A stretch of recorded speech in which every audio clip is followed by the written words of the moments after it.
과연 우리 아이들은 행복할까요? 이 부모의 잘못된 훈육이 아이를 힘들게 하고 있는 건 아닐지, 아이를 바르게 키우는 방법, 손석한 소아정신과 전문의와 함께 알아보겠습니다. 안녕하십니까? 네, 안녕하십니까? 네. 자, 먼저 그 본론으로 들어가기 전에요. 보통 우리가 양육이란 말도 쓰고 훈육이란 말도 쓰는데 좀 어떻게 다를까요? 양육이라는 것은 부모가 아이를 키우는 데 있어서 행하는 모든 행동을 말하는 거죠. 네. 아이에게 먹을 것을 제공하고 또 잠을 네. 재우고 또 아이를 보살피고 사랑을 해주죠. 근데 아이가 커나가면서 점차 잘못된 행동, 좀 비사회적인 행동을 할 때 이때 부모가 이제 가르침을 줘야 됩니다. 아, 네. 그때 행하는 행동이 이제 훈육입니다. 말하자면 양육은 훈육을 포함한 모든 행동이고 조금 더 포괄적인 개념이다. 그렇죠. 훈육은 아이를 올바른 방향으로 이끌기 위한 부모의 노력이고 부모의 행동이다. 이렇게 네, 교육적인 말씀드릴 수가 부분이 있겠습니다. 조금 강조된 네. 부분이고요. 아이들의 발달 단계에 따라서 그 양육을 하는 부모의 태도에도 좀 특징이 있죠. 우선은 아이가 이제 영유아기 때는 애착을 형성하는 게 제일 중요하거든요. 예. 그때는 훈육보다는 아이를 다 받아주고 수용해주는, 그래서 이제 부모와 긍정적인 관계를 형성하는 게 중요하고요. 예. 근데 이 아이가 이제 걸음마기를 지나고 이제 그 학령기 전에 이제 뭔가 생활 습관을 가질 때, 예컨대 혼자서 씻거나 또 잠자리에 일어나서 또 이불을 개거나 이럴 때 네. 이제 애들이 잘 못하죠. 습관을 이때 이제 형성할 습관을 때. 형성할 때 훈육을 이제 키워주고 또 이제 사회화 과정에서 뭐 친구들을 때린다거나 물건을 훔친다거나 이런 잘못된 행동을 보였을 때 이제 훈육을 하는 거죠. 네. 그래서 이것이 충분히 이루어지면 결국 이제 자립의 단계로 들어가는 겁니다. 아이 스스로 부모가 야단치거나 이러지 않아도 이것은 잘못된 행동이야, 이것은 올바른 행동이야라고 스스로 느끼면서 이제 행동을 이어나간다는 거죠. 그러면 성이 되는 거겠죠. 그렇군요. 습관을 형성하는 시기에 그러니까 부모의 훈육, 적절한 훈육, 양육이 굉장히 중요한 시기일 것 그렇다고 같은데요. 볼 수 있습니다. 예. 예. 그 지금 계속 말씀하신 것처럼 아이를 양육하려면 부모의 그 태도가 굉장히 중요하잖아요. 그 상관관계가 어느 정도나 관계가 있습니까? 그러니까 사실은 아이의 어떤 그 인격 발달에 있어서 타고난 선천적인 기질도 중요하지만 네. 부모가 어떻게 키우느냐에 따라서 굉장히 달라질 수가 있습니다. 예. 부모가 굉장히 민주적이면서도 또 권위를 잃지 않는 이런 태도가 가장 바람직하다고 볼 수가 있는데, 이때 만약에 부모가 잘못된 양육 태도를 보인다면 아이가 나중에 여러 가지 애정결핍으로 인한 대인관계의 어려움이라든지 또 각종 인격장애라든지 또 각종 정신과적 장애의 발병 위험성이 커진다고 이제 보는 거죠. 그러니까 네. 아이의 정신건강과 올바른 인격 발달에 있어서 부모의 올바른 양육, 올바른 훈육은 굉장히 중요하다. 네. 그것은 분명한 사실입니다. 박사님이 혹시 그 상담을 하시거나 했을 때 부모의 훈육 때문에 조금 좀 드라마틱하게 변한 그런 아이들 혹시 그런 신뢰가 좀 있습니까? 그렇습니다. 아이가 네. 이제 예를 들어서 굉장히 산만하고 또 이렇게 과잉 행동적인 예. 그런 아이를 보이는데, 그 전에는 굉장히 부모가 이제 걸핏하면 야단을 치고 또 내쫓고 이런 지나친 과도한 훈육을 하다가 이제는 좀 보상 위주의, 또 아이가 잘할 때 칭찬을 하거나 네. 보상하는 위주의 훈육을 통해서 아이가 굉장히 행동이 달라지는 실제로 경우도 많이 있습니다. 달라졌습니까? 그렇습니다. 그러니까 어떤 행동의 변화가 이렇게? 예컨대 이제 아이가 이제 친구들하고 늘 다투는 모습을 보였는데, 예를 들면 부모는 오늘도 또 싸웠냐, 맨날 싸웠냐 이런 식의 그렇죠. 그런 어떤 야단부터 치게 야단부터 되죠. 했는데 오늘 싸우지 않으면 내가 너하고 많이 놀아주고 이렇게 칭찬해주겠다는 식으로. 상벌을 좀 그렇죠. 그러니까 엄하게 오히려 하고요. 잘못된 행동을 하지 말라고 그랬을 때 우리가 보통 하지 않으면 그냥 넘어가는 수가 많죠. 그렇죠. 예. 예. 그러니까 왜냐하면 오늘 싸우지 않고 온 게 너무나 당연한데 네. 그걸 놓치지 않고 칭찬을 하고 네. 또 그때 보상을 제공함으로써 아이가 이제 뭐 네. 말하자면 보람을 느끼는 거죠. 그렇죠. 그래서 이제 아이가 행동이 많이 달라지는 경우를 근데 봤습니다. 그때 또 부모 기분에 따라 야단 칠 때 안 칠 때도 있고요. 네, 또 그런 것도 굉장히 예. 주의해야 될 부분입니다. 주의해야 될 부분인 것 같습니다. 이제 아이를 키우다 보면은 정말 똑같이 내가 나와서 기르는데도 기질적인 부분이 굉장히 다른 그럴 수 경우가 있죠. 많이 예, 있잖아요. 이럴 때는 좀 아이한테 맞춤형 교육이 필요하다. 제가 아이를 키우다 보니까 그런 생각이 좀 들더라고요. 그 기질의 부분에 있어서는 네. 어떤 아이는 굉장히 순하고 부모에게 예. 순종적인 아이가 있는 반면에 어떤 아이는 굉장히 반항적이고 네. 또 어떤 변화를 싫어하는 아이가 있습니다. 또 자기의 어떤 나름대로의 개성을 굉장히 고집하는 그런 아이가 있는데, 중요한 것은 부모가 아이의 기질을 어느 정도 있는 그대로 받아줘야 됩니다. 이것을 완전히 바꾸려고 하면 거기서부터 굉장히 어려움이 생기거든요. 기질을 있는 그대로 받아들이되 사회에 잘 적응할 수 있게끔 또 어느 정도 또 받아들일 수 있게끔 네. 이렇게 조금씩 변화한다. 그런 태도가 중요하다고 볼 수가 좀 있습니다. 느긋하게 기다려주는 그렇습니다. 그런 태도가 필요하겠군요. 그 잘못된 훈육 방법 중에 이제 아까 잠깐 말씀하셨지만 아이들에게 이제 소리를 지르거나 이제 엄마가 화가 나서 참지 못하거나 이런 경우가 많이 있잖아요. 그래서 이럴 때 아이들한테 어느 정도나 영향을 미치는지. 우선 부모가 자꾸 소리를 지르고 아이에게 지적을 하면 네. 아이의 자존감이 낮아지죠. 예. 우리 부모님이 나를 사랑하지 않는구나 라는 식의 어떤 마음가짐을 갖게 됩니다. 근데 이런 마음가짐이 다른 사람을 대할 때도 그대로 이제 발현이 돼서 다른 사람에게 다가서질 못합니다. 내가 이렇게 무슨 행동을 하면 저 사람이 나를 분명히 싫어하거나 나를 비난할 거야라는 예상을 하게 되거든요. 네. 그러다 보면 대인관계에서 굉장히 소극적인 그런 어떤 성향을 보이기 쉽습니다. 결국 부모가 나를 사랑하지 않는다 생각하면 성인이 됐을 때 자기가 자기를 사랑하지 못하는 그렇죠. 그런 결과로도 이어질 수 네, 있다는 그렇습니다. 말씀이신데요. 그런데 이제 부모님들 입장에서 키우다 보면은 이론적으로는 그게 가능한데요.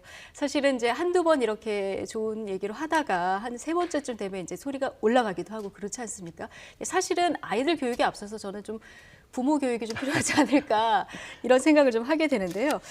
부모님들이 쉽게 조금 아이들을 훈육할 때 꼭 기억하고 있어야 될, 그러니까 내가 좀 마음이 흐트러질 때 마음을 잡을 수 있는 팁 같은 것들이 좀 있을까요? 그러니까 지금 말씀하신 네. 대로 감정 조절, 그 중에서도 예. 이제 분노 조절이 제일 중요하다고 볼 수가 예. 있는데요.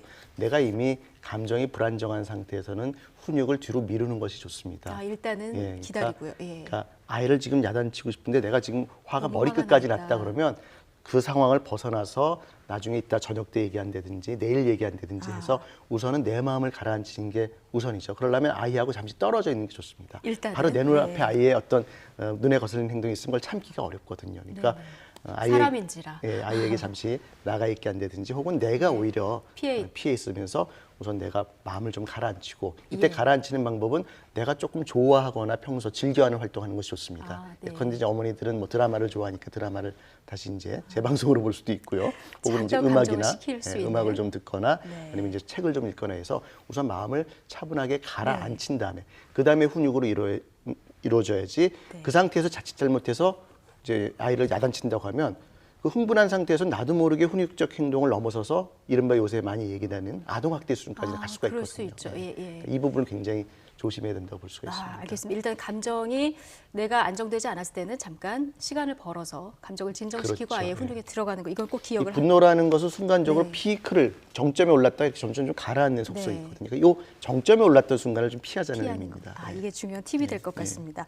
또 반면에 아이들을 이렇게 야단을 치는 것도 안 좋지만 또 반대로 너무 또 다 받아주는 부모님들도 계시고 특히 이제 할머니, 할아버지들 같은 경우 그렇게 양육이 되는 경우에는 또 너무 관대해서 또 문제가 되는 경우도 있지 않습니까? 네, 그러니까 이제 지나치게 허용적인 예. 그런 양육 태도가 또 문제가 될 수가 있습니다. 아까 지나치게 강압적인 그런 양육 태도도 문제가 될 수 있는데 저는 이렇게 비유를 합니다. 지나치게 강압적인 부모의 양육 태도는 네. 독재 정권이고요. 독재 네. 정부고요.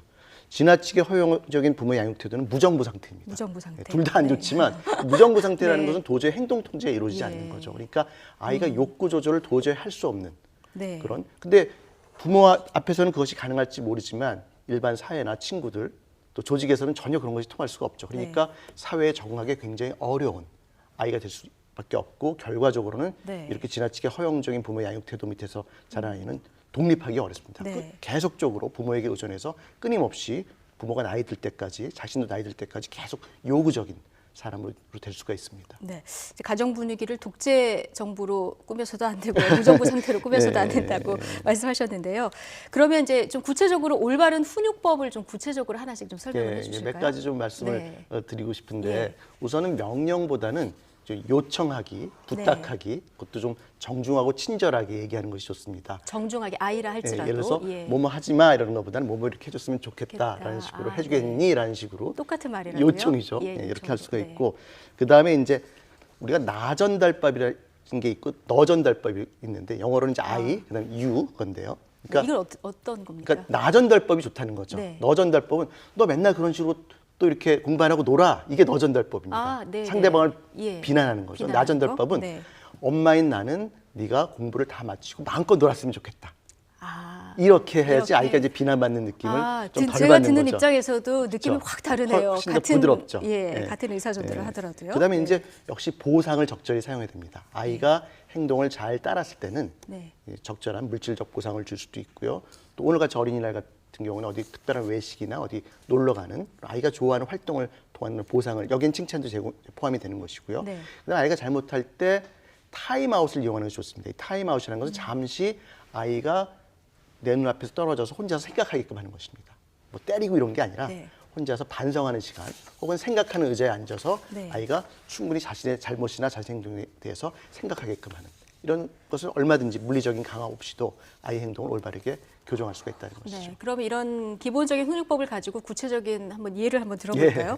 아침 식사를 하는데 아이가 이제 밥을 입에 물고 굉장히 늑장을 부립니다. 그러다 보면은 뭐 지각을 할 수도 있고요. 엄마 직장에도 영향을 미칠 수도 있고 이런 상황이 벌어질 수 있지 않습니까? 그러다 보면 아이를 체근하게 되고 목소리도 커지게 되고 이런데 이럴 때 적절한 어떤 예, 훈육법을 좀 그러니까 구체적으로 말씀해 주시면. 아까 조금 전에 이제 예를 든 네, 네. 걸 이제 좀 적용을 하자면요. 네. 야, 빨리 밥 먹어. 너 그러면 늦어. 이렇게 네. 직접적으로 이제 그렇죠. 그런 어떤 지시하는 것보다는 지금 빨리 서둘러서 밥을 먹을 수 있겠니? 이런 식으로 이제 요청하는 식으로 이제 바꿀 수가 있는 거고요. 좋은 예가 있고 또 나쁜 예가 있을 텐데. 그렇죠. 어머니. 그리고 이제 네. 이것도 역시 나 전달법으로 하면 너는 맨날 이렇게 엄마 말 안 듣고 이렇게 늦장 그래서 지각이니 이렇게 하는 게 아니라 엄마는 네가 지금 밥을 다 빨리 좀 먹고 튼튼해진 다음에 학교도 지각하지 않는 그런 좀 네. 멋진 어린이가 됐으면 좋겠다 이렇게 얘기를 해주는 거고요. 네. 여기에 이제 보상을 적절히 이용하면 아이가 정말로 오늘 밥을 제 시간에 먹고 그다음에 학교에 늦지 않았다면 이따가 저녁에 와서 엄마가 특별히 1시간 동안 잘 놀아주겠다. 혹은 네가 좋아하는 책을 읽어주겠다.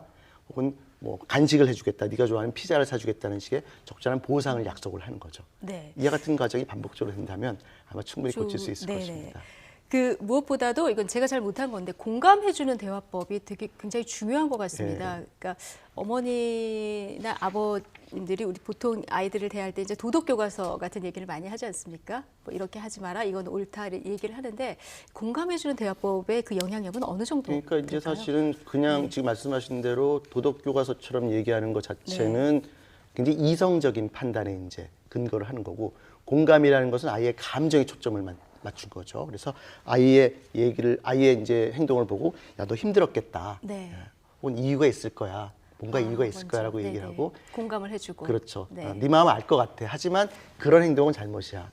네. 엄마도 옛날에 그랬어. 하지만 앞으로 달라지면 돼. 네. 라는 식의 어떤 아이의 감정을 어루만지는 그런 어떤 대화를 한다면 아이가 우리 엄마가 나를 사랑하지만 내 행동에 대해서만 이것이 문제라고 보는구나라고 하면서 고칠 이유를 스스로 생각하는 거죠. 그리고 고칠 동기가 생기는 거죠. 네. 공감 육아를 하지 않으면 공감 대화를 하지 않으면 부모가 역시 또 나를 비난한다고 생각해서 부모에게 반발하기 쉽습니다.